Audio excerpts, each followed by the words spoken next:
धर्माचे पालन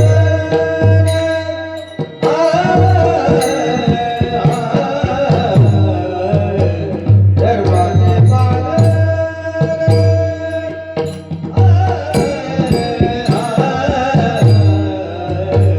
धर्माचे पालन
आपल्या आजचे कीर्तनकार हरिभक्त परायण ज्योतिताई जाधव आपल्या शिवाजी महाराजांचा हार टाकून त्यांनी मी विनंती करतो की त्यांनी शिवाजी महाराज हार टाकावा ही नम्र विनंती.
माझ्या वाट्याला आलेली आहे.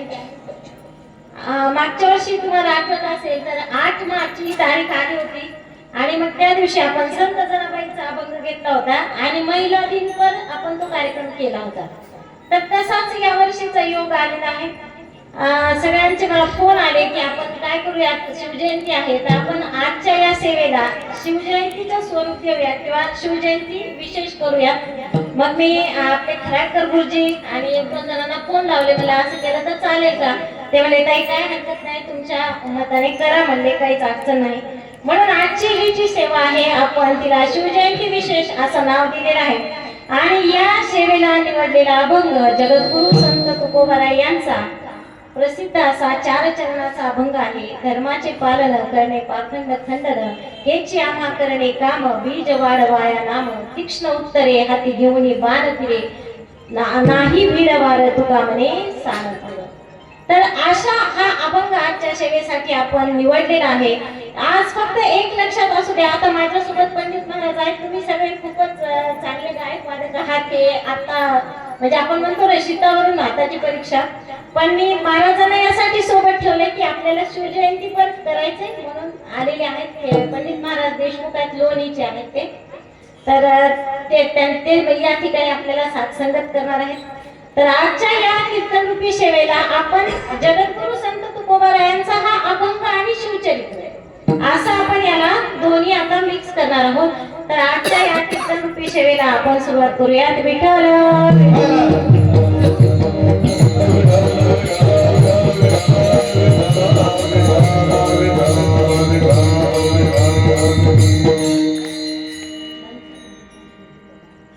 तर धर्माचे पालन करणे पाखंड खंडन तुकोबारांना. तर धर्म ही जी संकल्पना आहे, आता आपल्यासारख्या माणसाला लगेच काय वाटतं, धर्म म्हणलं की मग हिंदू धर्म, मुस्लिम धर्म, ख्रिश्चन धर्म, कारण आपला विचारच तितक्या पुरता आहे, तेवढाच आपण विचार करतो. पण या ठिकाणी तुकोबारायांना धर्म ही जी संकल्पना आहे ती खूप व्यापक अर्थाने घेतलेली आहे. आणि खरं तर धर्म कुठल्या अर्थाने घेतलेला आहे, तो म्हणजे मानवतेचा धर्म आहे, ज्याला आपण माणुसकी म्हणतो. की मानवी धर्म, ज्याला मानव धर्म आपण म्हणतो, तो जर टिकून ठेवायचा असेल तर धर्माचे पालन करणे पाखंड खंडन तुकोबारे म्हणतात. आणि भगवद्गीता असं सांगते की जेव्हा जेव्हा धर्म संकटात येतो, मग ते कधी असेल, धर्म संकटात येतो त्यावेळी देव अवतार घेतो. मग कोणताही कालखंड पहा तुम्ही, भगवद्गीतेत सांगितलेलंच आहे की यदा यदा हि धर्मस्य ग्लानिर्भवति भारत अभ्युत्थानं धर्मस्य तदात्मानं सृजाम्यहम्. जेव्हा जेव्हा धर्म संकटात येतो तेव्हा तेव्हा देवाला अवतार घ्यावा लागतो. पण अशा काही परिस्थिती आपल्या देशामध्ये, समाजामध्ये घडत आल्या की काही महापुरुषांना सुद्धा अवतार घ्यावे लागले. आणि त्यातच मग छत्रपती शिवाजी महाराजांचं नाव येतं. कारण आपण पाहतो त्या काळामध्ये सुद्धा इतका भयानक परिस्थिती होती ती 15व्या-16व्या शतकातली. संपूर्ण महाराष्ट्रामध्ये 4 पातशाह्या राज्य करत होत्या. मग आदिलशाही आहे, त्यामध्ये कुतुबशाही आहे, निजामशाही आहे आणि मोगल आहेत. हे 4ही पातशाह्यांचं महाराष्ट्रामध्ये राज्य होतं. आणि महाराष्ट्र अक्षरशः त्यांच्या घोड्याच्या टापाखाली चिरडला जात होता. आणि आता मात्र अशी आवश्यकता होती की जिजाऊंना सुद्धा असं वाटायचं की हे सगळं जे काही आहे ते बदललं पाहिजे, कुठेतरी हे थांबलं पाहिजे. महाराष्ट्रामध्ये होणारे गरीब जनतेवरचे अन्याय आहेत ते कमी झाले पाहिजे, महिलांवर होणारे अत्याचार ते बंद झाले पाहिजे. आणि यासाठी मात्र काय करावं लागणार होतं की कुणीतरी आता युगपुरुष जन्माला यावा लागणार होता. आणि शेवटी तो दिवस उगवला आणि 19 फेब्रुवारी 1630 रोजी छत्रपती शिवरायांचा जन्म झाला. माझ्या जिजाऊची पुण्याई कशी आली ओ फळाला, माझ्या जिजाऊची पुण्याई कशी आली ओ फळाला, तो बापाचा बाप वाघ शिवबा जन्मला, तो बापाचा बाप वाघ शिवबा जन्मला, तो बापाचा बाप शिवबा जन्मला, तो बापाचा बाप वाघ शिवबा जन्मला. अन्नवती माझी जाऊची शपथेची स्वराज्याची जनकल्याणाची जगद्गुरु तुकोबाजी, जगद्गुरु तुकोबाजी, जगद्गुरु तुकोबाजी. वर्णमाला स्वराज्याचे जय वर्णगडाला, वर्णमाला स्वराज्याचे जय वर्णगडाला, ओ बापाचा बाप वाघ शिवबा जन्मला, ओ बापाचा बाप वाघ शिवबा जन्मला, ओ बापाचा बाप शिवबा जन्मला, ओ बापाचा बाप शिवबा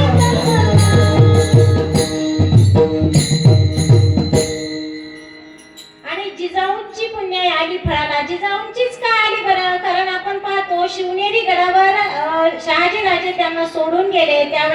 शिवाजीराजे कर्नाटकात होते.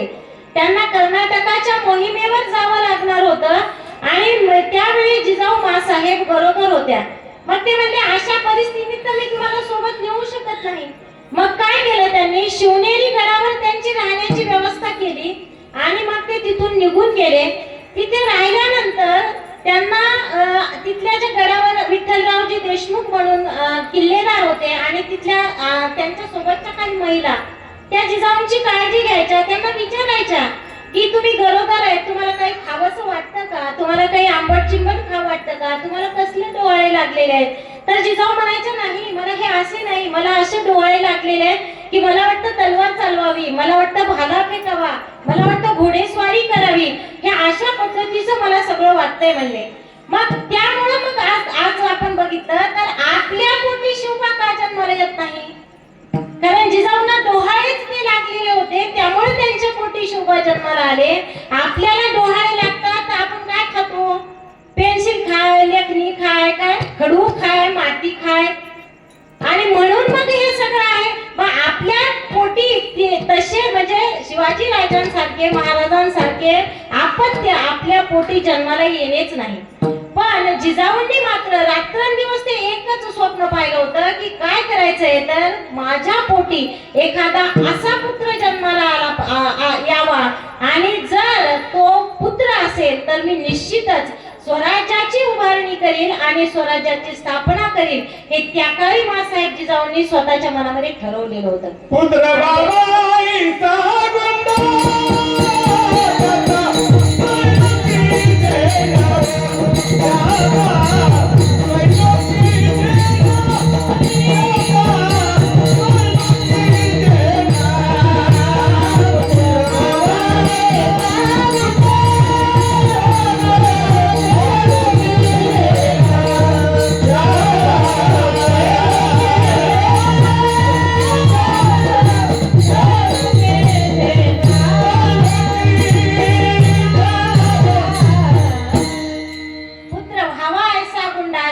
तिन्ही लोकी झेंडा.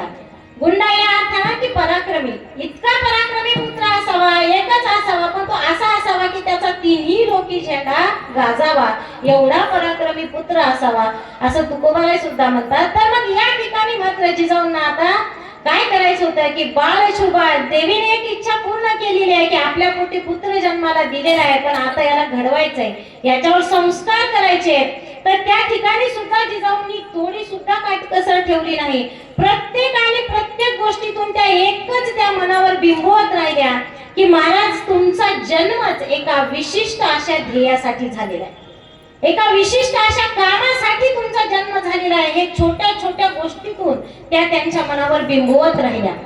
एक वेळ असं होतं पहा की गोंधळ जागरणाचा कार्यक्रम गडावर चालू होता आणि अगदी बाल शुभ असतात छोटेसे महाराज, आणि तो गोंधळाचा कार्यक्रम चालू आहे गडावर. आणि आपल्याला माहिती आहे की गोंधळी काय करतात, रात्रभर ते जागरण करायचं असतं, तर त्या जागरणात मग वेगवेगळ्या कथा सांगतात. मग वेगवेगळ्या कथा सांगतात त्यावेळी ते गोंधळी कथा सांगत होते राणी पद्मावतीची. आणि पद्मावतीची कथा अशी आहे की अलाउद्दीन खिलजी आक्रमण करतो आणि मग तिचा जो नवरा आहे पद्मावतीचा तो धारातीर्थी पडतो, तो मरण पावतो. आता खिलजी मला न्यायला येणार आहे आणि कदाचित, कारण पूर्वी काय व्हायचं, युद्धात हारलेले जे सैन्य असायचं त्यांच्या महिला सैन्य हे लोक घेऊन जायचे आणि त्यांचा गुलामासारखा वापर करायचे. मग राणी पद्मावतीला वाटलं की माझा आता काय होऊ शकतं की माझ्यावर अन्याय होईल, अत्याचार होईल, किंवा माझं खूप काय आता माझं शीलभंग होणार आहे, माझं चारित्र्य हनन होणार आहे. मग तिने काय केलं की एक मोठं अग्निकुंड पेटवलं आणि त्या अग्निकुंडामध्ये उडी घेतली. आणि जेव्हा अलाउद्दीन खिलजी तिला न्यायला आला तर तेव्हा त्याच्या हातामध्ये फक्त राख लागली. मग ही सगळी कथा कुठे चालू आहे, त्या गोंधळ जागरणामध्ये चालू आहे. आणि बाल शुभा तिथून उठतात. मग मासाहेब म्हणतात तुम्ही असे का उठला, तुम्ही जागरणातून उठून का आला. तर महाराज म्हणतात की नाही आई साहेब, आम्ही हे एवढं भयानक ऐकूच शकत नाही. त्यावेळी मासाहेब जिजाऊ सांगतात की जे तुम्ही ऐकू शकत नाही ते महाराष्ट्रात घडतंय आज. कारण जी परिस्थिती ते गोंधळी सांगतायत तीच त्यापेक्षा वेगळी परिस्थिती महाराष्ट्रात नाही. महाराष्ट्रात सुद्धा हेच चालू आहे की आपल्याकडे 4 परकीय सत्ता आपल्या इथं स्थान मांडून बसलेले आहेत आणि आपल्या महाराष्ट्रीयन महिला, आपल्या मराठी महिला यामध्ये सुरक्षित नाहीत. ज्याला वाटलं तेव्हा ती व्यक्ती त्या महिलेला उचलून न्यायची आणि तिच्यावर अत्याचार करायचे, तिच्यावर अन्याय करायचे. ह्या सगळ्या गोष्टी महाराष्ट्रात सुद्धा घडत होत्या. म्हणजे अगदी छोट्या छोट्या गोष्टी, कुठलीच गोष्ट त्यांनी अशी सोडली नाही की महाराजांवर तशा पद्धतीचे संस्कार केले. आज आपण पाहतो की आपल्याकडं तसं बघितलं तर संस्कार जे आहेत ते आपण जे वागतो बोलतो त्यातूनच लेकरांवर होत असतात. कारण आपण असं संस्कार म्हणजे काय अशी बनवून शिजवून खाऊ घालायची गोष्टच नाहीये. साधी गोष्ट आहे. समजा एखाद्या लेकराजवळ फोन असेल आणि त्यात जर कोणाचा फोन आला तर ते पप्पा लगेच सांगते, जाय तुम्ही पप्पा घरी नाही म्हणून सांग. म्हणजे नकळत आपण त्या लेकराला सवय लावतो, तो खोटं बोलतो. नकळत आपण त्याला म्हणतो की जाय पप्पा घरी नाही म्हणजे सांग. म्हणजेच आपणच त्या लेकराला ती सवय लावतो. मग ह्या सगळ्या ज्या गोष्टी आहेत आणि जसं मी तुम्हाला सांगितलं, संस्कार हे आपण ज्या पद्धतीने वागतो बोलतो त्याच पद्धतीने संस्कार त्याचेच लेकरावर पडत असतात आणि त्याचाच परिणाम त्याच्या व्यक्तिमत्वावर होत असतो. शुद्ध बीजापोटी महाराज म्हणतात फळे रसाळ गोमटी. मग शुद्ध बीजापोटी फळे रसाळ गोमटी. जर बीज चांगलं असेल तर त्याला येणारी फळं ही निश्चितच चांगलीच असतात. पण जर आपल्यासारखी परिस्थिती असेल तर मग मात्र काय आहे, कारण आपला वेळच कशात जातो, टीव्ही सिरियल असेल, मोबाईल असेल किंवा काय असेल अजून कुठं बुवा बाबा असेल, वेगवेगळे कार्यक्रम असतील. चांगले कार्यक्रम करायला काहीच हरकत नाही, पण वेगवेगळ्या अशा ठिकाणी आपल्या महिलांचा वेळ वाया जातो. त्यामुळे आपल्या पोटी शोभा येणेच नाही किंवा तसे संस्कारही आपण आपल्या लेकरांना आज देऊ शकत नाही. आणि म्हणून शुद्ध बीजापोटी फळे रसाळ गोमटी. बीज जर चांगलं असेल तरच फळ चांगलं येतं. आणि हे जे आज फळ आलेलं आहे आणि बाल शोभा कोणाच्या छायेमध्ये वाढत आहेत, मग आता मासाहेबांच्या संस्कार त्यांच्यावर सतत पडत आहेत आणि त्यांच्या छायेखाली आता शिवाजी महाराजांची वाढ होत आहे आणि त्यांचं बालपण जात आहे. बाल शिवबाचे नाव सर्वांच्या ओठी, बाल शिवबाचे नाव सर्वांच्या ओठी. वीर जन्मी आला जिजामातेचा ओठी, वीर जन्मी आला जिजामातेचा ओठी, वीर जन्मी आला जिजामातेचा ओठी, वीर जन्मी आला जिजामातेचा ओठी. बाळ शिवबाचे नाव सर्वांच्या ओठी, बाळ शिवबाचे नाव सर्वांच्या ओठी. वीर जन्मी आला जिजाऊचा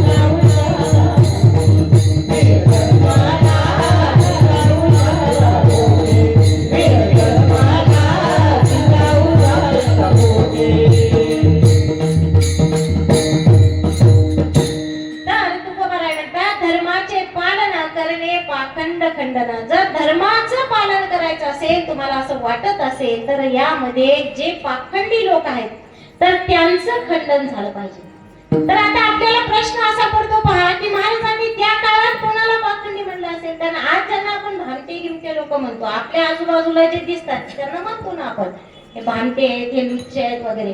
पण पाखंडी हा शब्द महाराजांनी वापरलेला आहे. आणि त्या काळात कोणाला म्हणलं असेल पाखंडी लोक? धर्माचे पालन करणे पाखंड खंडन. जर तुम्हाला वाटत असेल की धर्म टिकला पाहिजे, धर्माचं पालन झालं पाहिजे, तर तुकोबाराय म्हणतात की पाखंडांचं खंडन केलं गेलं पाहिजे. तर पाखंडी कोणाला म्हणलेले आहे मग महाराजांनी? की जे लोक देवा धर्माच्या नावावर भोळ्या भाबड्या लोकांची फसवणूक करायची त्या काळामध्ये. आता हा तर 16व्या शतकातला काळ आहे तुकोबारायांचा. मग त्या काळामध्ये पाखंडी कोणाला म्हणलेले आहे? की जे लोक साध्या भोळ्या लोकांची आणि देवा धर्माच्या नावावर फसवणूक करतात, अशा लोकांना या ठिकाणी महाराज म्हणतात की ते पाखंडी लोक आहेत. आणि जर पाखंड दूर करायचं म्हणजे धर्म टिकवायचा असेल तर तो कशाने टिकवता येईल मग? की हे पाखंडी लोक दूर झाले पाहिजे. कारण आपण पाहतो देव ही जी संकल्पना आहे, तुमची आमची ही संकल्पना वेगळी आहे, संतांनी मानलेला देव वेगळा आहे. त्यानंतर अनेक जे विद्वान लोक आहेत त्यांच्या संकल्पनेत देव ही संकल्पना वेगळी आहे. आणि काही लोक केवळ तेवढ्यासाठी देव देव करतात किंवा देवाजवळ बसतात कारण त्यामध्ये त्यांचा खूप मोठा स्वार्थ असतो. आणि म्हणून तुकोबाला म्हणतात की धर्माचे पालन करणे पाखंड धर्माचे पालन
कर्तव्य. कारण आपण म्हणतो हे करणं आमचा धर्म आहे किंवा वडिलांची सेवा करणं हा मुलाचा धर्म आहे, सासू सासऱ्यांची सेवा करणं हा आपला धर्म आहे. तर धर्म या शब्दाचा अर्थ कर्तव्य या अर्थाने सुद्धा येतो. मग मासाहेब जिजाऊंनी पुन्हा पुन्हा छत्रपती शिवरायांना ती शिकवण दिली की तुमचा जो जन्म आहे तो एका विशिष्ट ध्येयासाठी झालेला आहे. आणि मनामध्ये इतक्या म्हणजे खोलवर ती रुजलेली होती संकल्पना की माझ्या मुलाला मला छत्रपती बनवायचंय, माझ्या शिवबाला मला राजा बनवायचंय, इथं स्वराज्य निर्माण करायचंय. कारण एक गोष्ट आहे पहा की राज्याभिषेक जेव्हा होतो त्या काळामध्ये इंग्रज भारतात आलेले होते, त्या काळामध्ये पोर्तुगीज सुद्धा होते, डच सुद्धा होते. आणि मग राज्याभिषेकाचा दिवस आला त्या दिवशी हे लोक वर चढत होते. आपल्याला माहित आहे की 4000 फूट उंच रायगड आहे. असं म्हणतात की रायगडावर चढावं ते सळसळत्या वाऱ्याने आणि रायगडावरून उतरावं ते खळाळत्या पाण्याने. असं असताना सुद्धा 4000 फूट उंच तो रायगड आहे. आणि रायगडावर हे जे फॉरेनर लोक आहेत मग इंग्रज, तर त्यांना चढता चढता चढता दम लागला, त्यांना चढता येईना ते 4000 फूट उंच. आणि वर आले ते लोक, वर आल्यानंतर मात्र त्यांना बघितलं तर तिथं त्यांना हत्ती दिसते. हत्ती दिसल्यानंतर त्यांना असं वाटलं की बापरे, म्हणजे आपल्याला पायी चालता येईल, या लोकांनी हत्ती कसे वर आणले असते. न राहून त्यांनी विचारलं की या हत्ती तुम्ही वर कसे आणले, म्हणजे एवढ्या उंचावर 4000 फूट उंच, आणि पायी माणसाला चढता येत नाही, गड तुम्ही हे हत्ती कसे आणले. तर त्यावेळी तो माणूस सांगतो त्यांना की हे हत्ती 15 वर्षापूर्वी छोटे छोटे पिलं पालखीत घालून आणलेले होते.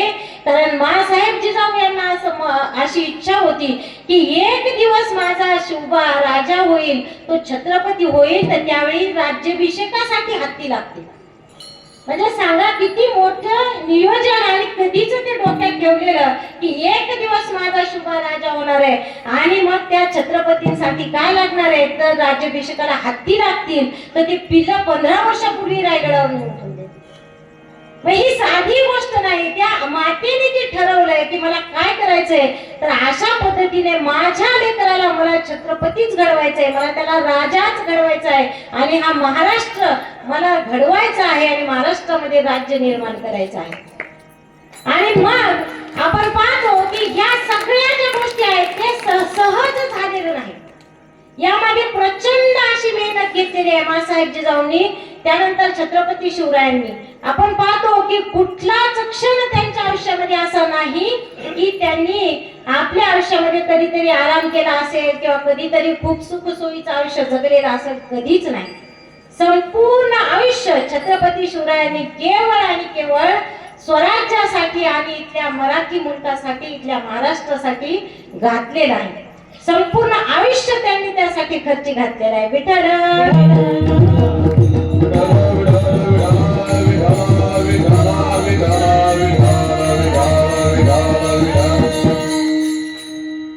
तर अभंगाचं दुसरं चरण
बीज वाढवाया नाम तुकोबाराय म्हणतात.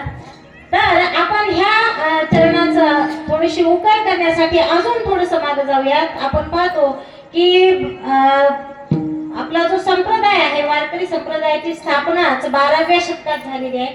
कारण नामदेवराय नरशीला जन्मले आणि औंढा नागनाथ या ठिकाणी ते एक दिवस कीर्तनाला उभे राहिले.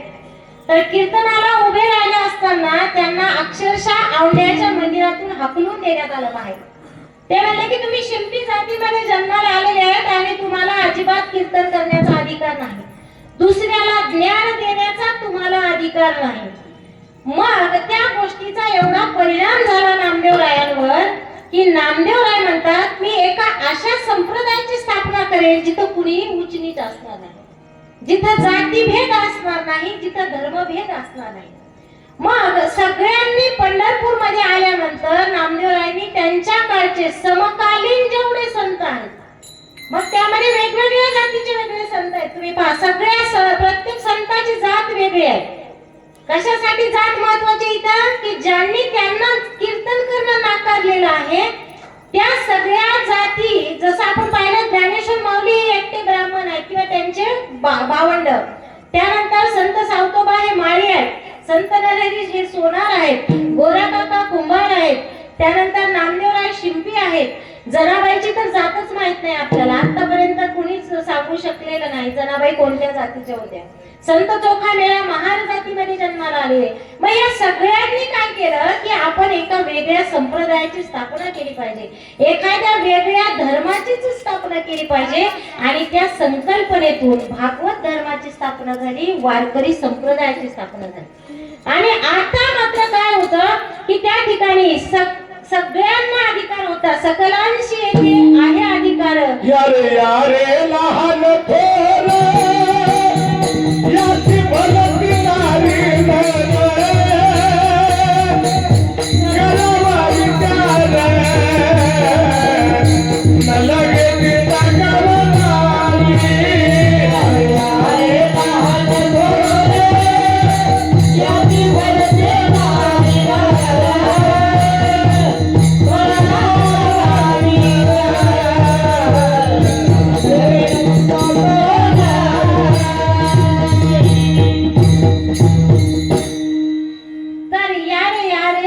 लहान थोर याती भलत्या नारी नर सकलांशी ते अधिकार. सगळे या भलत्या नारी नर.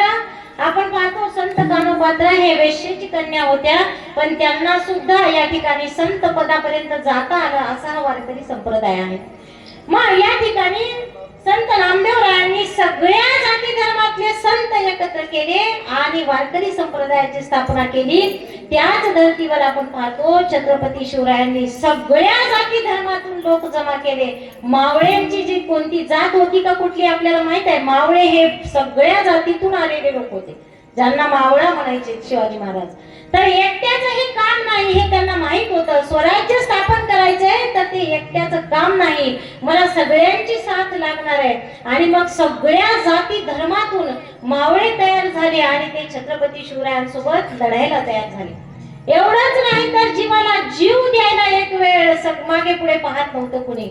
एक वेळ पन्हाळा गडावर महाराज होते आणि पन्हाळ्याच्या गडाला पन्हाळा किल्ल्यावर सिद्धी जोहरने वेढा टाकला आणि आपण पाहतो महाराज फक्त काही मोजके मावळे घेऊन वर थांबलेले होते पन्हाळा गडावर आणि सिद्धी जोहरने 5000 सैन्य त्या ठिकाणी आणून त्या पूर्ण गडाला वेढा टाकले आणि वेढा टाकला. महाराज वर अडकून पडले कारण खाली येताच येत नव्हतं, वेढा काही सैल होत नव्हता कारण खाली यायचं तर खाली 5000 सैन्य आहे आणि वर काही मोजके मावळे आहेत.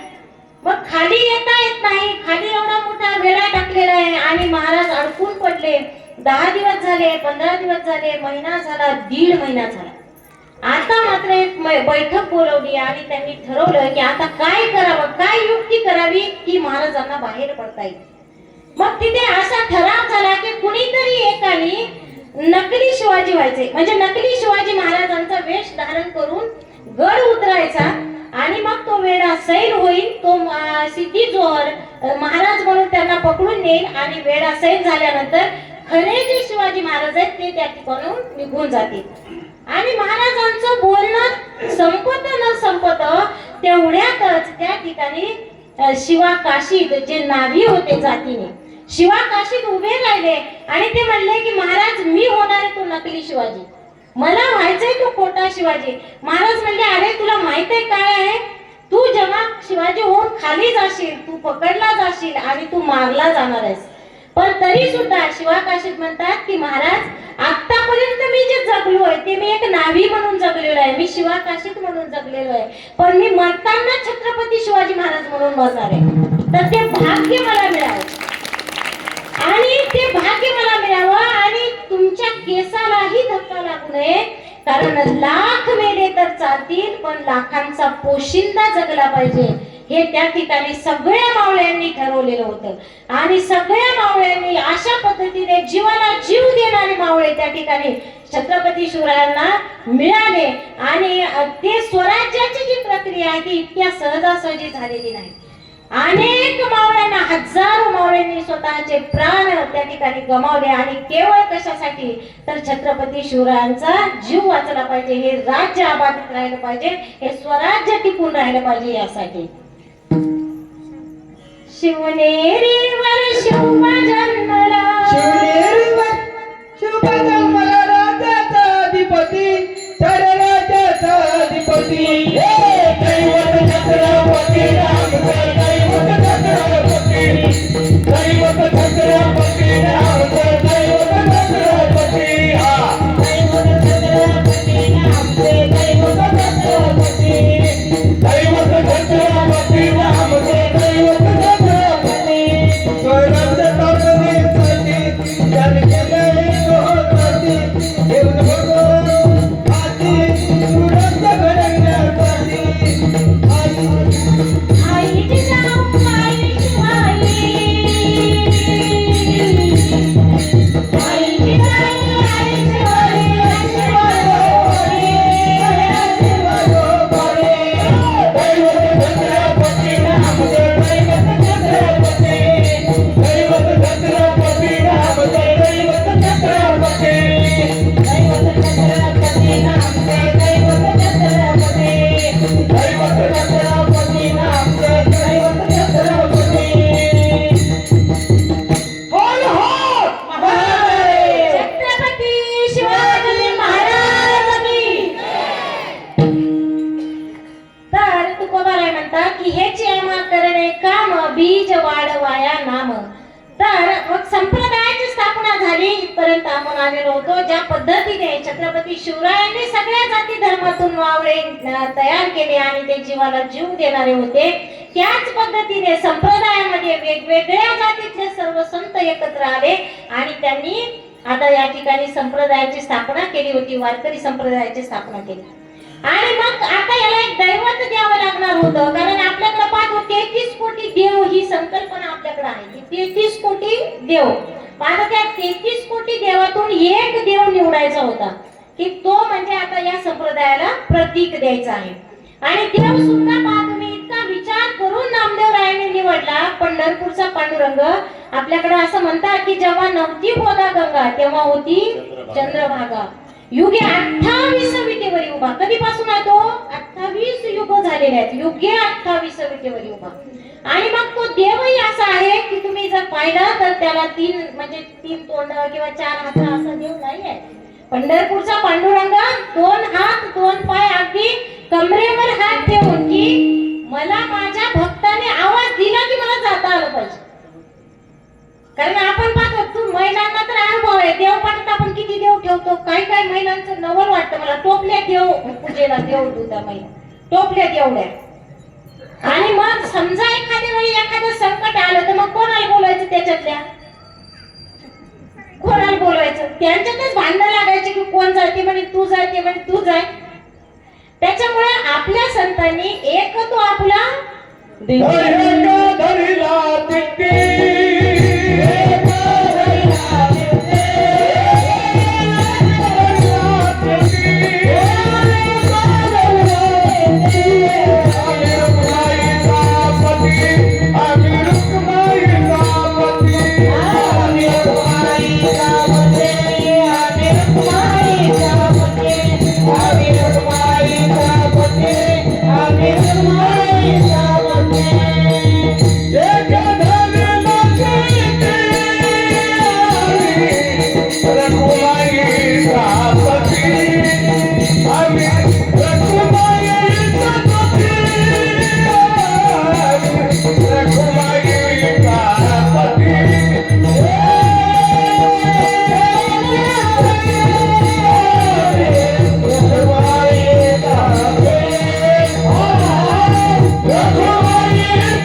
माईचा पती किंवा इतर देवाचे न पाहो तोंड. नामदेवराय म्हणतात की एक आमचा विठ्ठल प्रचंड, इतर देवाचे न पाहो तोंड. आम्हाला दुसरा देव लागतच नाही म्हणतात ते एकच विठ्ठल बसवला, इतका प्रचंड आहे तो की इतर देवाचे न पाहो तोंड. आम्हाला दुसऱ्या देवाची गरजच नाही, कारण एक मूर्ती असावी. याला आपण एकेश्वरवाद म्हणतो. वारकरी संप्रदाय एकेश्वरवादालाच मानतो की 33 कोटी संकल्पना वारकरी संप्रदायामध्ये नाही. एक विठ्ठल जो प्रचंड आहे तोच. कारण आपण पाहतो कुठलीही असू द्या ती मूर्ती तुमची, तुम्हाला जी वाटते ती, पण एकच मूर्ती असावी जिच्या ठाई आपली श्रद्धा असावी. पण आपण नाही, आपण काय करतो की टोपलं भर देव मानतो, टोपलं भर दुसऱ्याच्या गळ्या फुडून आणून त्याचे फुलं दुसऱ्या दिवशी पाण्यात टाकून पुन्हा तेच वाहून, आहे की नाही. नैवेद्य इतकाच पुन्हा सगळ्या देवांमध्ये. जर नैवेद्य खाल्ला असताना देवानं तर महिलांनी नैवेद्य केलाच नसता, पण देव खात नाही म्हणून आपण करतो, ते बी तेवढ्या देवांमध्ये एवढाच नैवेद्य करतो. तर असो मग आता या ठिकाणी संप्रदायाची स्थापना झाली, त्याला प्रतीक मिळालं. पण या ठिकाणी भक्ती मार्ग सुद्धा आहे, तो इतका सोपा सांगितला आपल्या संतांनी की भक्ती करायची म्हणजे काय करायचंय, फक्त देवाचं नामस्मरण करायचं. देवाला काहीच लागत नाही हे संतांनी सांगितलंय की काहीच लागत नाही. तुम्हाला तुमचं कुठलं म्हणजे नारळ खोबरं पाणी काय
नामाचा उच्चार रात्र दिने फक्त नामस्मरण करायचंय, देवाला काहीच लागत नाही हे आपल्या संतांनी सांगितलंय.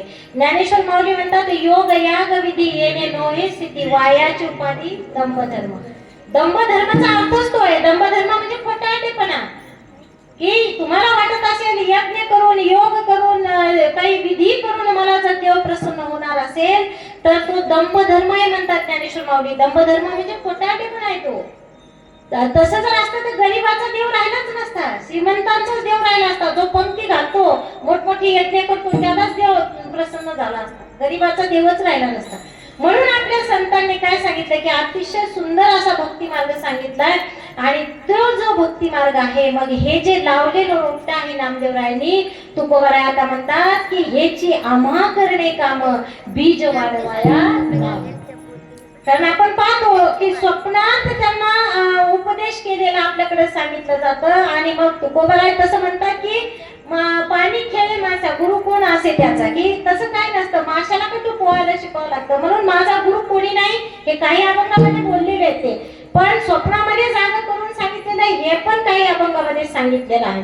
मग नामदेवरायांना जर गुरु मानलेलं आहे तुकोबारायांनी, तर ही जी परंपरा आहे, हे जे रोपट आहे नामदेवरायांनी लावलेलं भक्ती मार्गाचं, आता मला काय करायचं आहे, बीज वाढवाया नाम, की याचं बीज मला पुढे वाढवायचं आहे. आता हे जे बीज आहे भक्ती मार्गाचं ते मला आता पुढे पुढे वाढवायचं आहे. आणि मग तुकोबाराय या ठिकाणी म्हणतात की ह्याची आम्हा करणे काम, बीज वाढवाया नाम, की ह्या बीजाची जी वाढ आहे आता ती मी पुढे पुढे नेणार आहे, की माझ्या आयुष्यभरामध्ये मी हे सगळं करणार आहे. विठ्ठल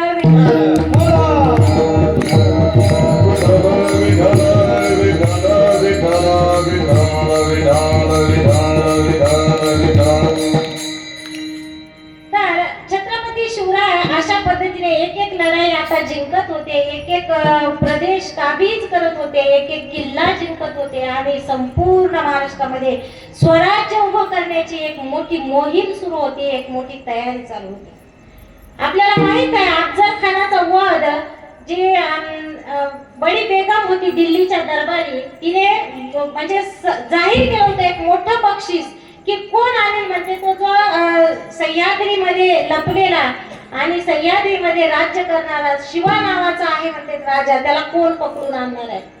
तर ती बडी बेगम ज्या वेळेला बोलते दरबारामध्ये, सगळ्यांच्या मानाखाली घातलेल्या आहेत, तेवढ्यात अफजल खान उठतो आणि अफजल खान तो विडा उचलतो आणि तो म्हणतो की मी जिवंत आणतो, म्हणतो जिवंत आणून दाखवतो, शिवाजी महाराजांना मी जिवंत पकडून आणतो. आणि मग तो निघाल्यानंतर काय झालं की त्याला होत्या 64 बायका, अफजल खानाला 64 बायका होत्या. मग आता यांना काही हे होईल की खरोखरच असा कोण माणूस आहे ज्याचं दिल्ली दरबाराला धसकी लागलेली आहे, म्हणजे हा जो शिवा नावाचा माणूस आहे हा नेमका कोण आहे. मग यांनी काय केलं, ह्या सगळ्या बाया एका मौलवीकडे गेल्या, एका मौलानाकडे गेल्या ज्याला थोडस ज्योतिष वगैरे समजत होतं. मग यांनी विचारलं की आता हे अशा लढाईवर चालले म्हणे आमच्या घरचे, तर ते म्हणे की खुदा ना खास्ता ये इनकी जिंदगी की आखरी लढाई होती, तुमचा नवरा वापस येणेच नाही. तो जो कोणी मौलाना होता त्यांनी यांना सांगितलं की तुमचा नवरा वापस येणार नाही, म्हणजे तो तिकडे मारला जाणार आहे. आता हे 64 बाया ह्या लागल्या रडायला, कारण 64 बायका होत्या अफजल खानाला, त्या इतक्या रडायला त्यांनी घातला गोंधळ की आता आपला नवरा चाललाय आणि तो वापस येणार नाही हे सांगितलेलं आहे.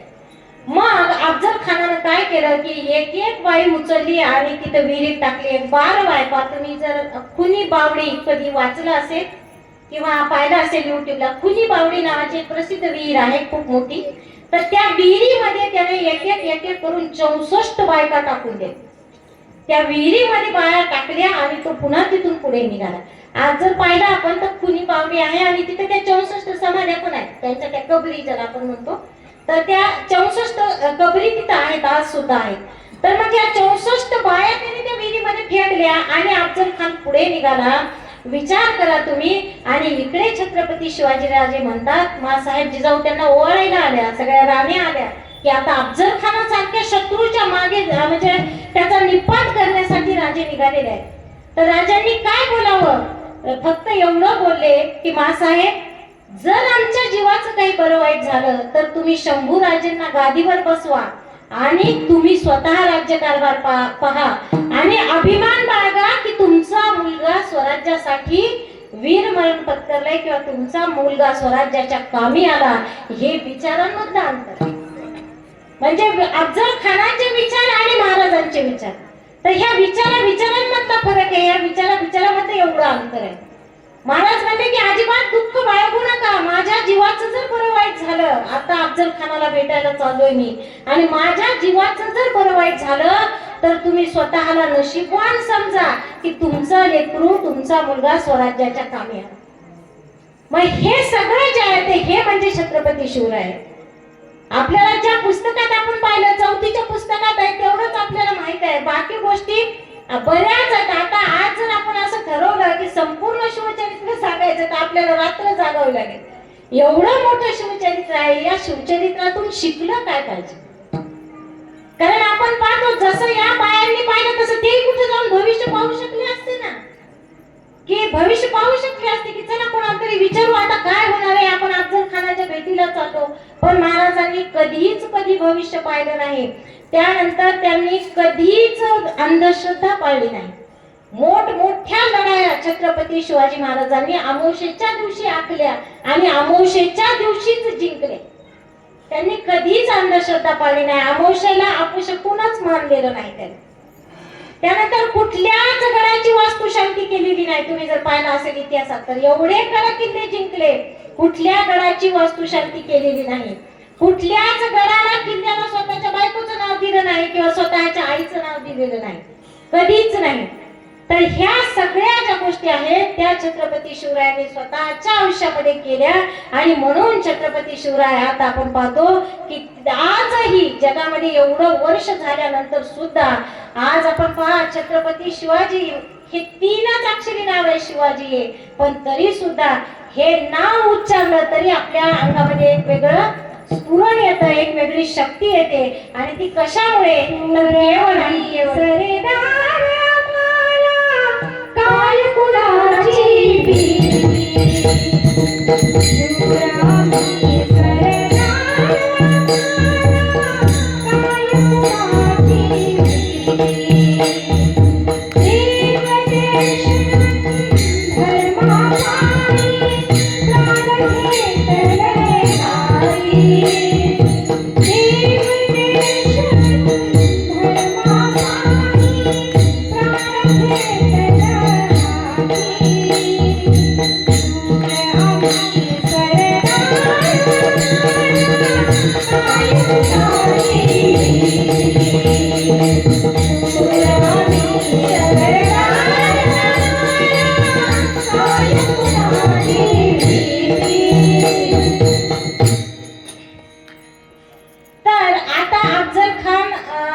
येऊन बसलेला आहे. जावळीच्या जंगलामध्ये महाराजांनी त्याला बोलवलं आणि तिथला आपल्याला तेवढा घटनाक्रम माहित आहे. तो आता आपण तिथून थोडं पुढे जाऊयात की वाघ नखांचा मारा केला आणि त्या ठिकाणी खान धारातीर्थी पडला आणि महाराजांचा विजय झाला. महाराज पायथ्याशी खान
राजे गडावर आले त्यावेळी मासाहेब म्हणतात ताट आणलेलं आहे त्यांचं ओवाळण्याला वगैरे त्यांचं स्वागत झालं, अभिनंदन राजे, पण खानाचं प्रेत कुठे? मग आता मात्र राजांना म्हटलं मासाहेब असं का विचारतायत? खान तर कोण होता? शत्रू होता स्वराज्याचा. तो आपल्या सगळ्यांचा शत्रू होता, तो महाराष्ट्राचा शत्रू होता आणि आता तो मारला गेलेला आहे, तो धारातीर्थी पडलेला आहे, त्याचा कोथळा बाहेर आलेला आहे. पण आता मासाहेब असं का विचारतात की त्याचं प्रेत कुठे आहे? महाराज निरोप करीत तसेच उभे राहिले, कारण त्यांना माहित नव्हतं की आता काय उत्तर दिलं पाहिजे. मग मासाहेब म्हणतात की असं नाही, मला मान्य आहे की तो स्वराज्याचा शत्रू होता, तो महाराष्ट्राचा शत्रू होता, पण राजे मरणानंतर कसला वैर? आता तो नाही आहे, तो मेलेला आहे आणि या स्वराज्यामध्ये शत्रूचं सुद्धा प्रेत कोल्या कुत्र्यांनी खावं हे मला मान्य नाही. तर जा आणि आत्ताच्या आता त्या प्रेतावर योग्य असे अंत्यसंस्कार करा. तर महाराजांनी तशा पद्धतीचे आदेश दिले आणि मग खानाच्या प्रेतावर त्या ठिकाणी अंत्यसंस्कार करण्यात आले. तुम्ही जर आजही प्रतापगडावर गेला तर आजही तुम्हाला प्रतापगडाच्या पायथ्याशी अफजल खानाची कब्र दिसते आणि ती महाराजांच्या काळामध्ये त्यावेळी तिथं बांधलेली आहे.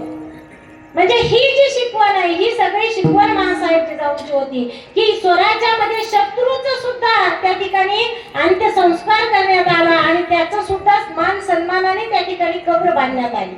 म्हणून आपल्याकडे म्हणलं जातं पहा की मेल्यानंतर वैर संपत, मरणानंतर वैर संपत असं जे आपण म्हणतो ते तेव्हापासून मन पडलेली आहे.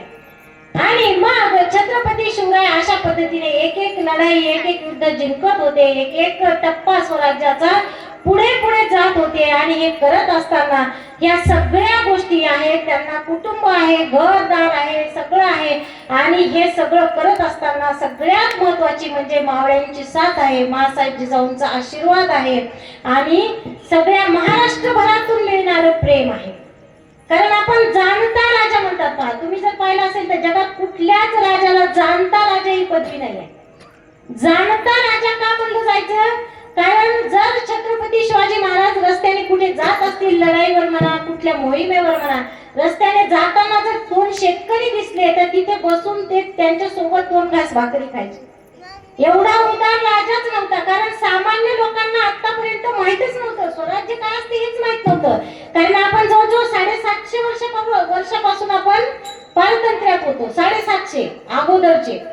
आणि स्वराज्य काय असतं, आपला राजा म्हणजे काय असतं, आपलं म्हणजे छत्रपती आपला असणं म्हणजे काय असतं काहीच नव्हतं माहित. कारण सगळे जे कोणी राजे यायचे ते जुलमीच असायचे. म्हणून सामान्य लोकांना काहीच फरक पडत नव्हता, कारण सामान्य लोकांचे हालच होते. कोणी बादशाह आला, कोणी बदलून गेला तरी सगळे हालच हाल.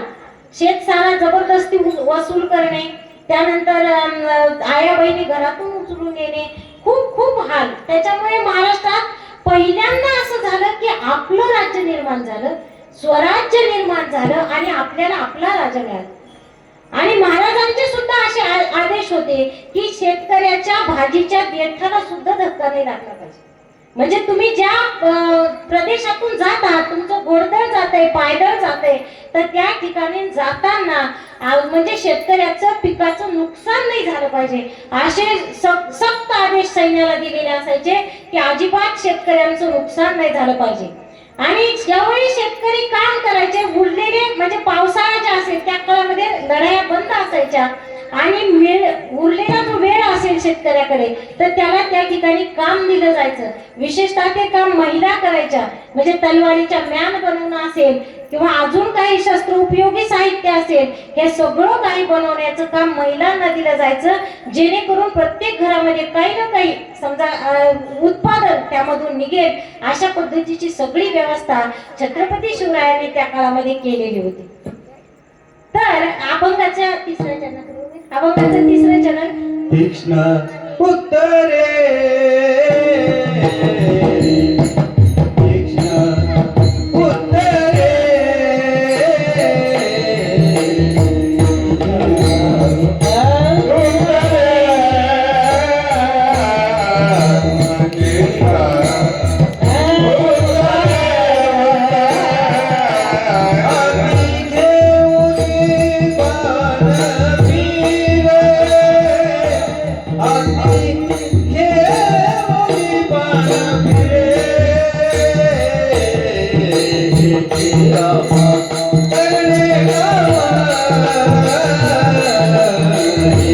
Yeah.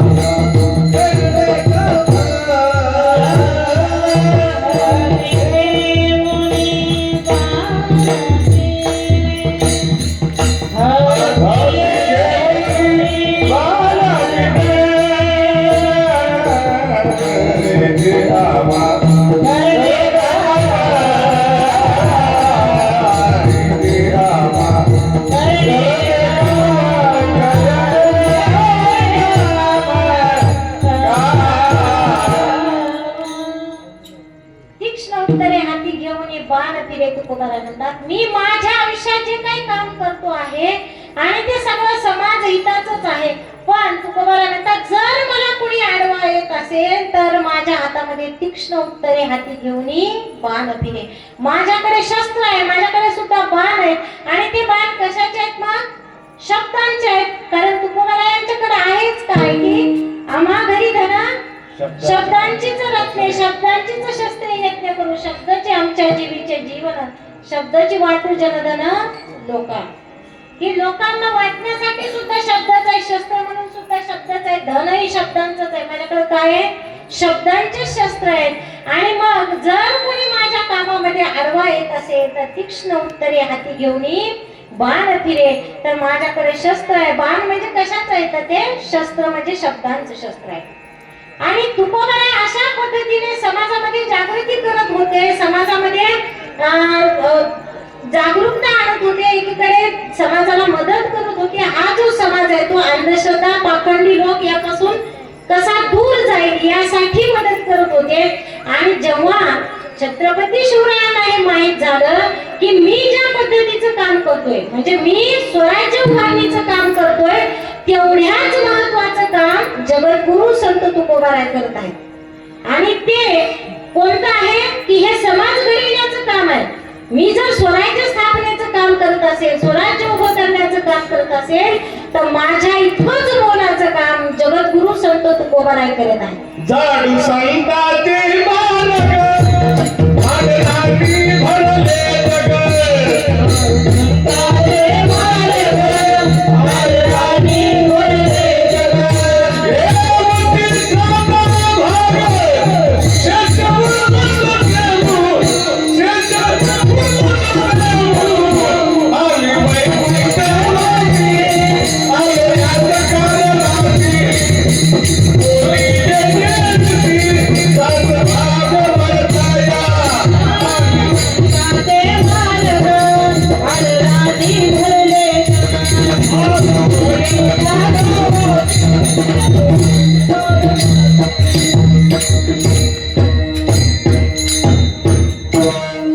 तर मग स्वतः जेव्हा छत्रपती शिवरायांना माहित झालं की अशा पद्धतीचं काम तुकोबाराय करत आहे, त्यावेळी स्वतः छत्रपती शिवराय देहू गावामध्ये आले आणि त्यांनी तुकोबारायांची भेट घेतली. आणि तिथे भेट घेतल्यानंतर त्या दोघांमध्ये मग गुरु शिष्याचं नातं निर्माण झालं. आणि शेवटपर्यंत छत्रपती शिवरायांनी तुकोबारायांना गुरु मानलं. आणि याचा सगळ्यात महत्वाचा पुरावा आज आपल्याकडे माहिती पाहिजे, गोष्टीवरून वाद सुद्धा आहे की त्यांचे गुरु नेमके कोण. पण पायकांचे अभंग याचे प्रकरण आहे. पायकांचे अभंग हे जे गाथेमधलं प्रकरण आहे तो गनिमी कावा कसा असावा, युद्धनीती कशी असावी याच्यावर आहे. म्हणजे छत्रपती शिवरायांचे खरे गुरु कोण याचा पुरावा द्यायची सुद्धा गरज नाही ज्यांना पायकाचे अभंग माहित आहे. कारण छत्रपती शिवरायांचे गुरु हे तुकोबारायच होते. कारण ज्याला आपण गनिमी कावा म्हणतो, हा गनिमी कावा त्या पायकाच्या अभंगांमध्ये सांगितलेला आहे. युद्ध रचना कशी असावी हे पायकांच्या अभंगामध्ये सांगितलेलं आहे. आणि मग त्या दोघांमध्ये आयुष्यभराचं नातं निर्माण झालं. एक वेळ म्हणजे शिवरायांना वाटलं की आता तुकोबारायांना आपण काही मदत केली पाहिजे, म्हणून मग त्यांनी काय केलं की थोडे असं काय म्हणू आपण त्याला धन दौलत दागिने पैसा काय असेल ते पाठवलं त्यांच्याकडे. पण तुकोबारायांनी ते घेतलं नाही, कारण ते म्हणतात की हिरे मोती माणिक हे सगळं आम्हाला मृत्तिकेस समान आहे. कसं आहे, हे सगळं माती समान आहे, याचं मला मोलच नाही आहे. कारण आपण पाहतो की जर त्यांना पाहिजे असतं तर तुकोबाराय सुद्धा खूप श्रीमंत होऊ शकले असते. कारण त्यांच्याकडे महाजनकी होती. महाजनकी म्हणजे शाहूकारांचे शाहूकार होते त्यांचे वडील. तुकोबारायांचे वडील शाहूकारांचे शाहूकार होते. आणि एका घरामध्ये त्यांच्या खोलीभर गहाणखत होते. खोलीभर त्यांचे वडील वाढले आणि मग तुकोबारायांवर ती जबाबदारी आली की ही महाजनकी तुम्हाला चालवायची. पण तुकोबारायांनी एक दिवस त्यांचे भाऊ कान्होबा त्यांना जवळ बोलवलं आणि म्हणले, कान्हया मला ना हे पाहून एवढा त्रास होतो, कारण लोक व्याजाला पैसे कधी काढतात, खूप गरज असेल तेव्हाच काढतात ना. तर म्हणले हे ना आपल्या घरामध्ये नकोच. मला त्या खोलीकडे पाहिलं की अस्वस्थ होतं. म्हणले तर आपण काय करूयात की हे सगळे गहाणखत इंद्रायणीमध्ये बुडवून टाकूया.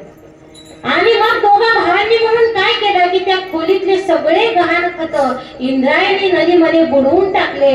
तुम्हाला माहित आहे की नाही माहित नाही मला, पण या जगातली पहिली कर्जमाफी, या जगातली पहिली कर्जमुक्ती जगद्गुरु तुकोबारायांनी केली. आणि मग तुकोबाराय मग ते गरीब होते असं नाही, पण स्वतःच्या बद्दल कधीच अशी अपेक्षा ठेवली नाही, निस्वार्थ जीवन जगले. आणि ह्या सगळ्या गोष्टींचा परत आता छत्रपती शिवरायांना पुन्हा उपयोग होत होता, कारण माँसाहेब जिजाऊ यांची शिकवण मिळालेली आहे. त्यानंतर आता तुकोबारायांची सुद्धा साथ आहे, तुकोबारायांची शिकवण आहे. आणि या सगळ्या गोष्टींमधून आता मात्र या ठिकाणी छत्रपती शिवरायांचं जे राज्य आहे ते अजून विस्तारित होत होतं. मोठमोठे सरदार असतील किंवा मोठमोठे बादशाह असतील, त्यांचा या ठिकाणी निपात त्यांनी केलेला आहे. मोठे मोठे ते सरदार त्यांनी केले किती ठार, देवानी गादी मर्दानी शिवरायाची तलवार, देवानी गादी मर्दानी शिवरायाची तलवार, देवानी गादी मर्दानी शिवरायाची तलवार, देवानी गादी मर्दानी शिवरायाची तलवार.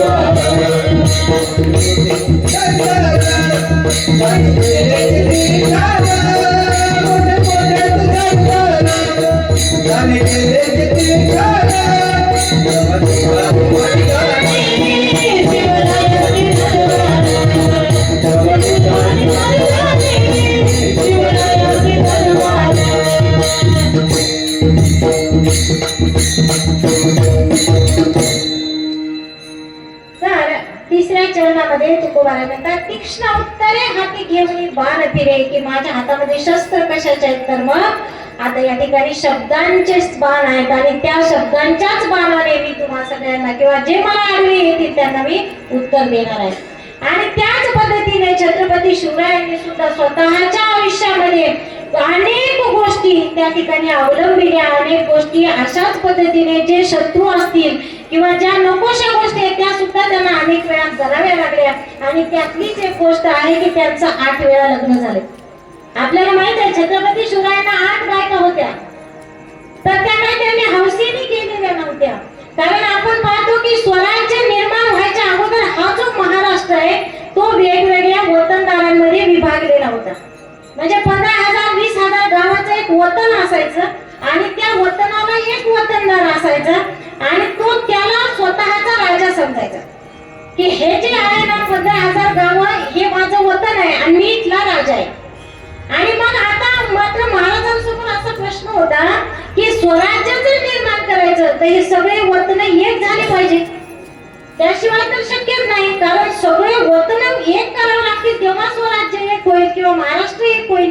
मग आता याच्यावर परिणाम म्हणजे काय उपाय केला पाहिजे, कारण युद्ध तर करताच येत नाही, सगळे आपलेच आहेत, सगळे मराठीच आहेत, ते सुद्धा म्हणजे जे वतनदार आहेत, कारण त्या काळी मराठा ही जातच वतनदार किंवा ज्या टाइमला आपण राज्यकर्ती जमात होती. त्यामुळे सगळे जे मराठी आणि ते वतनदार ते वतन सोडायला तयार नाहीत. त्यांना जर सांगितलं की आपल्याला स्वराज्य निर्माण करायचंय, ते म्हणजे आम्हाला नाही पाहिजे स्वराज्य, आम्हाला आमचं वतनच पाहिजे कारण आम्ही इथले राजे आहेत. मग माँसाहेब जिजाऊंनी सांगितलं की आपल्याला यावर उपाय काय केला पाहिजे, तर आता या सगळ्यांशी सोयीपण केलं पाहिजे. म्हणजे जो वतनदार आहे त्याच्याशी सोयीपण, जो वतनदार आहे त्याच्याशी सोयीपण. मग निंबाळकर असतील, जाधव असतील, शिर्के असतील, इंगळे असतील, 8 वेळा महाराजांची लग्न केली, 8 वेळा. मग आता काय तुमची मुलगीच राणी होणार आहे, महाराज छत्रपती होणार आहे. मग मात्र लोक तयार झाले की आता ठीक आहे, मग आमच्या सोबत सोयीपण केलं आणि उद्या महाराज जर छत्रपती झाले, महाराज राजे झाले तर आपली पोरगी राणी होणार आहे. या लालसेने मग ते सगळे वतन त्यांनी लग्नानंतर महाराजांसाठी एक केले आणि त्यानंतर मग एक वतन सगळा एक महाराष्ट्र झाला. आणि त्या महाराष्ट्राच्या मग राज्याभिषेकानंतर छत्रपती शिवराय हे छत्रपती आणि छत्रपती शिवाजी महाराज झाले. आणि हा जो महाराष्ट्र आहे मग तो एक संघ झाला आणि एक राज्य बनला. आणि त्या महाराष्ट्रात राज्याभिषेक ज्यावेळी झाला, आपल्याला माहित आहे ती सुद्धा कथा, की त्याला सुद्धा अनेकांनी विरोध केला. कारण ज्या वेळी राज्याभिषेक करायचा त्याच वेळी विरोध झाला. लोक म्हणले तुम्ही मराठी आहेत, म्हणजे तुम्ही कुणबट आहेत, तुम्हाला अधिकारच नाही राजा होण्याचा, मराठ्यांना राजा होता येत नाही. इथून सुरुवात झाली. पण त्या काळी सुद्धा लाचलुचपत बऱ्याचपैकी चालायची. मग इथले सगळे ब्राह्मण नाही म्हणल्यावर काशीहून ब्राह्मण आणला आणि काशीच्या ब्राह्मणाला त्याने 2 पोती मोहरा दिलं सोन्याच्या त्या काळामध्ये, आणि त्यानंतर तो राज्याभिषेक पार पडला. पण राज्याभिषेक का आवश्यक होता? कारण या ठिकाणच्या प्रजेला माहित होतं ना की आपल्या प्रजेची इच्छा होती, मासाहेब जिजाऊंची इच्छा होती की आपल्याला काय केलं पाहिजे, आपल्याला एखादा राजा पाहिजे, आपलं राज्य आलं पाहिजे. जसे हे 700 वर्षापासून मी तुम्हाला सांगितलं की आपण पारतंत्र्यातच होतो मागच्या 700 वर्षापासून. मग आता मात्र जर संधी मिळत असेल तर छत्रपती शिवरायांना गादीवर बसवलं पाहिजे, त्यांचा राज्याभिषेक केला पाहिजे, आणि राज्याभिषेकानंतरच राजा हा राजा असतो ही जनतेची भावना होती. म्हणून छत्रपती शिवरायांना या ठिकाणी अशा सुद्धा गोष्टी कराव्या लागल्या आणि स्वतःचा राज्याभिषेक त्यांनी त्या ठिकाणी करून घेतला. विठ्ठल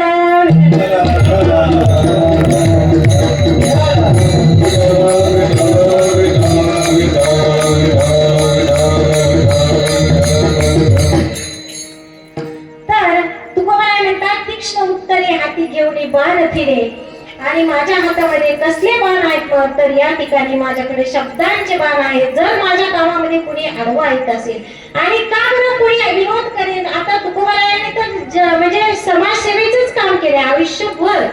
तुम्ही पहा जो गाथा लिहिलेला आहे ज्याला आपण 5वा वेद म्हणतो, एक ना एक शब्द हा समाजाच्या हिताचा लिहिलेला आहे. बुडती हे जन न देखवे डोळा, तुकोबाराय म्हणतात येतो कळवळा म्हणून की तुम्ही बुडताय म्हणून त्याचा त्रास मला होतो, आणि येतो कळवळा म्हणून या की मला तुमच्यामुळे वाईट वाटतंय आणि तुमच्या भल्यासाठीच मी जे काही सांगतोय हे सगळं मी तुमच्या भल्यासाठी सांगतो. पण असं असताना सुद्धा तुकोबारायांना पण त्यांच्या आयुष्यामध्ये प्रचंड विरोध झाला.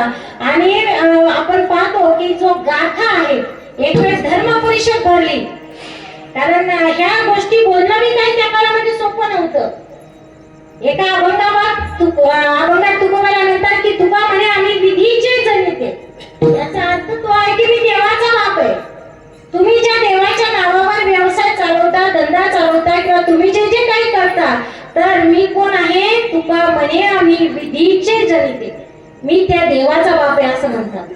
मग या इतके परखड भाषेमध्ये जर तुकोबाराय बोलत असतील तर आता त्यांना थांबवलं पाहिजे हे पण काही लोकांचं म्हणणं होतं. मग एक वेळ धर्म परिषद भरली, आणि धर्म परिषदेने शिक्षा दिली तुकोबारायांना की तुम्ही काय केलं पाहिजे. म्हणजे आता हा जो लिहिलेला गाथा आहे म्हणजे तो तुमच्या हाताने इंद्रायणी नदीमध्ये बुडवायचा. आणि मग तुकोबारायांनी स्वतःच्या हाताने सांगा एक एक अक्षर काय लिहिलेलं आहे त्याच्यामध्ये, समाज उपयोग आहे, एक एक अक्षर, एक एक गाथा, एक एक अभंग त्यामधला. पण तो गाथा तुकोबारायांनी स्वतःच्या हाताने इंद्रायणी नदीमध्ये बुडवली. काय दुःख झालं असेल. पण हेच एकटेच तुकोबाराय सगळ्याच संतांना, आपल्या सगळ्या संतांना समाजाने प्रचंड त्रास दिले, सगळ्या संतांना. आणि म्हणतात आपल्याकडे म्हणलं जातं ना, जो शोषी जगाचे आघात तोची खरा संत. म्हणजे जगाचे आघात ज्यांनी सोसलेले ते सगळे कोण आहे? संत आहे. ज्ञानेश्वर माऊली आणि भावंडांची कथा आपल्याला माहित आहे की विठ्ठल पंतांच्या गुरुनी त्यांना उपदेश केला होता की तुम्ही संसार करा. मग त्याने अगोदर संन्यास घेतला, परत संसार केला, परत मग ही 4 मुलं झाली. आणि मग त्यांनी सांगितलं की तुम्ही काय करा, म्हणले आमच्या लेकरांची मुंज होऊ द्या. हे म्हणले बाकीचे लोक, धर्मपीठ म्हणलं मुंज होऊ देणार नाही आम्ही, कारण ही संन्यासाची मुलं आहेत. तुम्ही अगोदर संन्यास घेतला, परत संसार केला, नंतर झालेली हे 4 मुलं आहेत, यांची मुंज होणार नाही. आणि मग म्हणजे बाबा काय प्रायश्चित्त तरी सांगा की काय प्रायश्चित्त आहे. मग पुन्हा धर्म परिषद भरली तर धर्म परिषदेने काय शिक्षा दिली, म्हणजे एकच प्रायश्चित्त आहे, म्हणजे देहांत प्रायश्चित्त आहे. देहांत प्रायश्चित्त म्हणजे तुम्हाला जीव द्यावा लागणार आहे. अहो म्हणजे आमची लहान लेकरं आहे, तो म्हणजे मुक्ता आहे तर 2च वर्षाच्या, तुम्ही सांगा म्हणजे आम्ही कसं जीव द्यायचं. नाही म्हणले. मग तुम्हाला वाटत असेल की तुमची मुलं धर्मात आली पाहिजे, तुमची मुलांची मुंज झाली पाहिजे, तर तुम्हाला देहांत प्रायश्चित्त आहे. आणि त्या दोघांनी सुद्धा नदीमध्ये उड्या घेतल्या. एवढा त्रास दिल्यानंतर सुद्धा ज्ञानेश्वर माऊलींनी जेव्हा पसायदान दिलं, त्या पसायदानाचा अर्थ काय होतो की या जगाचं कल्याण हो, हे जग सुखी हो. ज्यांनी आम्हाला एवढा त्रास दिलेला आहे, म्हणजे त्यांना स्वतःला भावंडांना एवढा प्रचंड त्रास दिलाय, पण असं असताना सुद्धा ज्या जगाने एवढा त्रास दिलाय त्या जगाचं कल्याण हो, हे त्या पसायदानामध्ये दिलेले आहे. मग हे सगळं ह्या संतांच्या आयुष्यामध्ये झालेलं आहे. प्रत्येक संताचं जीवन पहा तुम्ही, जीवन चरित्र पहा, सगळ्याच संतांना प्रचंड आणि प्रचंड त्रास या समाजाने दिलेला आहे. आणि आजही जिथं जिथं आपण पाहतो चांगले माणसं असतात, चांगल्या माणसाला हात नेहमीच जीवन जगताना त्रास होतो. आणि आपण सुद्धा म्हणतो की देव परीक्षा पाहतो, तर देव नाही तर आजूबाजूचेच लोक आपल्याला या ठिकाणी त्रास देत असतात. गोपाला पाटील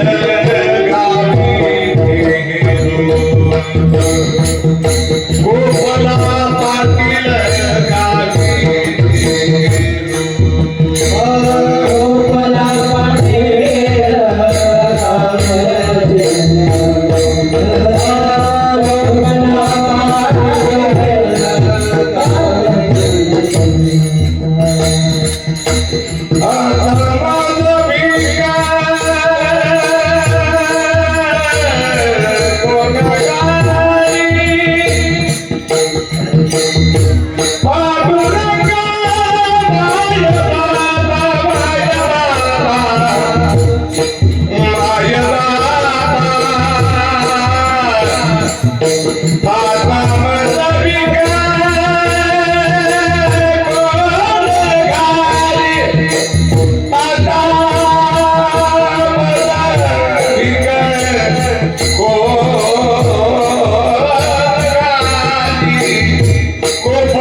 गोपाला म्हणजे देवानीच वाईट केल्यानंतर दात तरी कुणाकडे मागायचे किंवा जायचं तरी कुठे.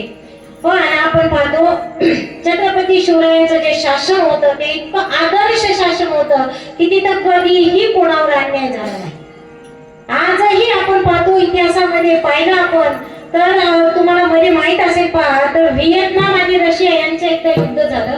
व्हिएतनाम अगदी छोटासा देश आहे, आपल्या महाराष्ट्रापेक्षा थोडा मोठा असेल, गोवा किंवा महाराष्ट्र मिळून एकदम छोटासा देश आहे व्हिएतनाम नावाचा. आणि त्यांनी रशिया सोबत युद्ध केलं आणि तो देश जिंकला. विशेष म्हणजे व्हिएतनाम जेव्हा जिंकलं तेव्हा पत्रकारांनी प्रश्न विचारला त्या लोकांना की म्हणजे तुम्हाला हे कसं काय शक्य झालं, रशिया एवढा बलाढ्य आणि तुम्ही कसे काय जिंकू शकले म्हणजे व्हिएतनाम. ते म्हणे, ते तिथल्या राष्ट्रपतींनी सांगितलं, राष्ट्राध्यक्षांनी, की माझ्या आयुष्यात म्हणे मी एकदा छत्रपती शिवरायांचं चरित्र वाचलं होतं. तर छत्रपती शिवरायांचं चरित्र वाचल्यानंतर मी इतकं प्रभावित झालो की मी जर माणसामध्ये ते धाडस असेल, काहीतरी मिळवण्याची जिद्द असेल तर माणूस कधीच हारू शकत नाही, हे मी त्या चरित्रातून शिकलो. हा तो राष्ट्राध्यक्ष सांगतो पत्रकाराला व्हिएतनामचा. आणि आपल्याला महाराष्ट्रात आजही महाराज कळलेले नाही. आणि व्हिएतनामचा एक माणूस सांगतो की अशा अशा पद्धतीने काय केलं पाहिजे, छत्रपती शिवरायांचं चरित्र एकदा तरी वाचलं पाहिजे, कारण त्या चरित्रामधून तुम्हाला जगण्याची दिशा किंवा अशक्य कुठलीच गोष्ट नाही हे त्यातून शिकायला मिळतं. आणि आपण पाहतो मी जसं सांगत होते की त्या शासनच इतकं आदर्श होतं की कुठल्याच परिस्थितीत कुठल्याच गोष्टीवर कुठेच अन्याय होत नव्हता. रांजाच्या पाटलाची गोष्ट आपल्याला माहित आहे की गावातीलच एका शेतकऱ्याची मुलगी त्या रांजाच्या पाटलाने उचलून नेली शेतात. ती नदीवर धुणं धुत होती आणि कपडे धुत असताना तिला उचलून घेऊन गेले ते आणि पाटलाने तिच्यावर बलात्कार केला आणि मग त्या मुलीने आत्महत्या केली, कारण आत्महत्येशिवाय पर्यायच नव्हता. आत्महत्या केली आणि तिचं प्रेत घेऊन तिचे वडील आले की पहा म्हणे राजे, आता माझ्या मुलीचे झालेले, आता तुम्ही न्याय निवाडा करा. आणि सगळ्यांना वाटलं की शक्यच नाही, कारण पाटील कोणी निवडलेले होते, महाराजांच्या शासनातलेच. म्हणजे पाटील हे पद असायचं त्या काळामध्ये, देशमुख, पाटील, देशपांडे. तर हे पाटील गावचे नेमलेले महाराजांनीच. सगळ्यांना असं वाटलं की छत्रपती शिवरायांनीच नेमणूक केलेली आहे, आता ते कशाची शिक्षा देते त्यांना. पण ज्या वेळी महाराजांना हे सगळं समजलं, महाराज म्हणले की याचा चौरंगा करा आणि भर रस्त्यामध्ये ठेवा. येणाऱ्या जाणाऱ्या प्रत्येकाने ते पाहिलं पाहिजे की स्वराज्यामध्ये जर का आया बहिणीची इज्जत लुटली जात असेल तर त्याचे हे हाल होतील, हे प्रत्येकाला बघू द्या. आणि त्यांचे चौरंगा म्हणजे इथून हातपाय तोडले आणि ते भर चौकात तशाच पद्धतीने ठेवले. आणि हे पाहण्यासाठी की स्वराज्यामध्ये आया बहिणीच्या इज्जतीची किती किंमत आहे, कारण ती जर इज्जत लुटल्या गेली तर तुमचे हेच हाल होतील, हे लोकांना त्या ठिकाणी दाखविण्यात आले. मग अशा पद्धतीने कठोरात कठोर शासन केलं जायचं चोरी करणाऱ्याला, त्याच्यानंतर बलात्कार करणाऱ्याला, दरोडा टाकणाऱ्याला. आणि अशा पद्धतीने मग हे एक आदर्श शासन आजही आपण पाहतो की या ठिकाणी आज सुद्धा आपण ज्यावेळी विचार करतो रामराज्य असेल आणि त्यानंतर कोणतं असेल तर छत्रपती शिवरायांचा आदर्श असं शासन असेल. आणि त्याची निर्मिती छत्रपती शिवरायांनी या ठिकाणी महाराष्ट्रामध्ये केली आणि अनेक गड किल्ले जिंकले, अनेक मंदिरं बांधली. आपल्याला माहित आहे महाराज, जसं मी सांगितलं की अंधश्रद्धा महाराजांनी कधीच पाहिलं नाही, पण ते देवाचं नाव नेहमी घ्यायचे, जगदंब नावाचा जप करायचे महाराज. जय जगदंबे पूर्ण कदंबे, जय जगदंबे पूर्ण कदंबे, जग उदबोधे तुझं व्यर्थ सीन वाटला, माझं व्यर्थ सीन वाटला.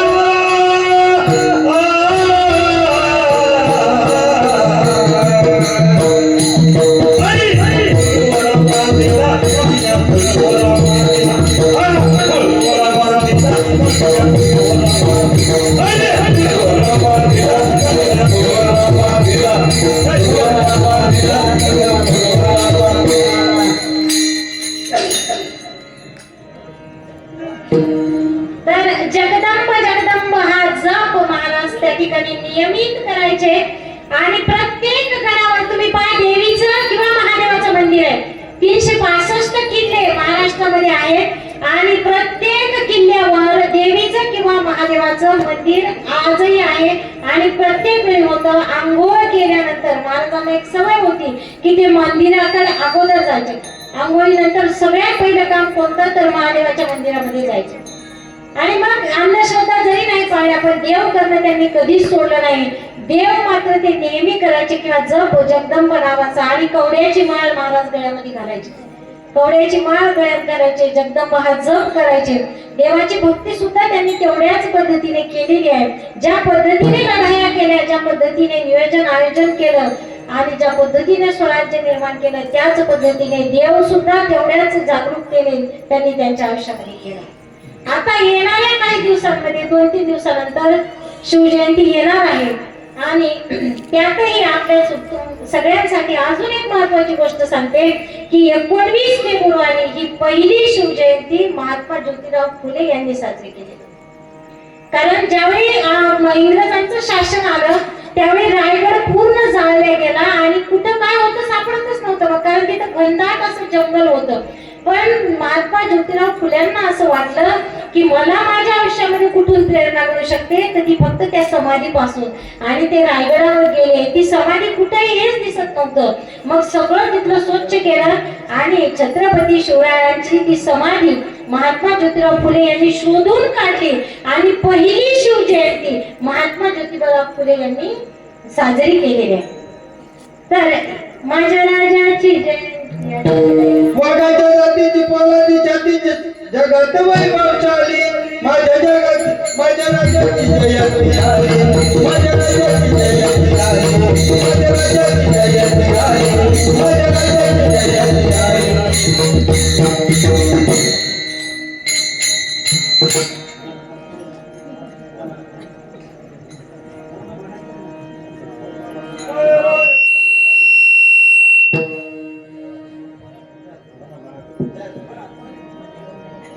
माझ्या राजाची जयंती आहे, शिवरायाची जयंती आहे, माझ्या राजाची जयंती आहे, शिवरायाची जयंती आहे, माझ्या राजाची जयंती आहे, शिवरायाची जयंती आहे, माझ्या राजाची जयंती आहे, शिवरायाची जयंती आहे.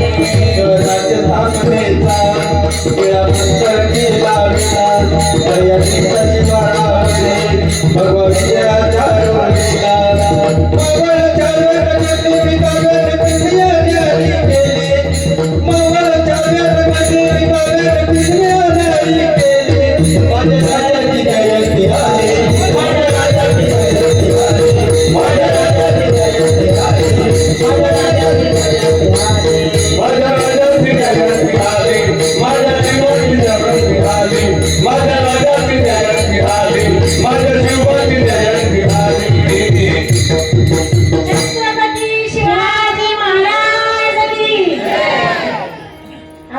शेवटची सर.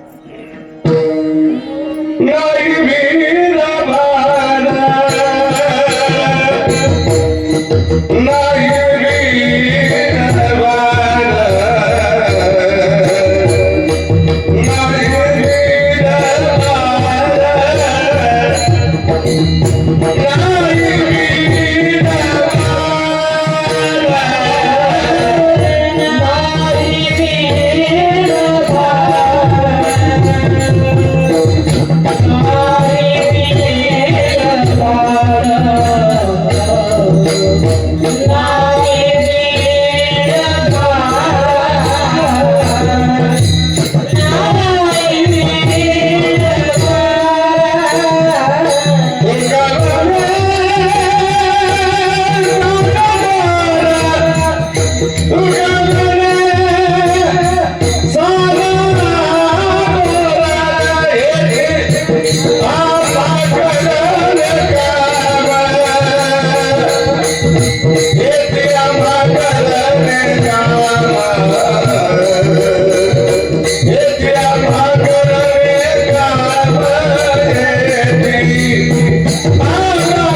Goodbye.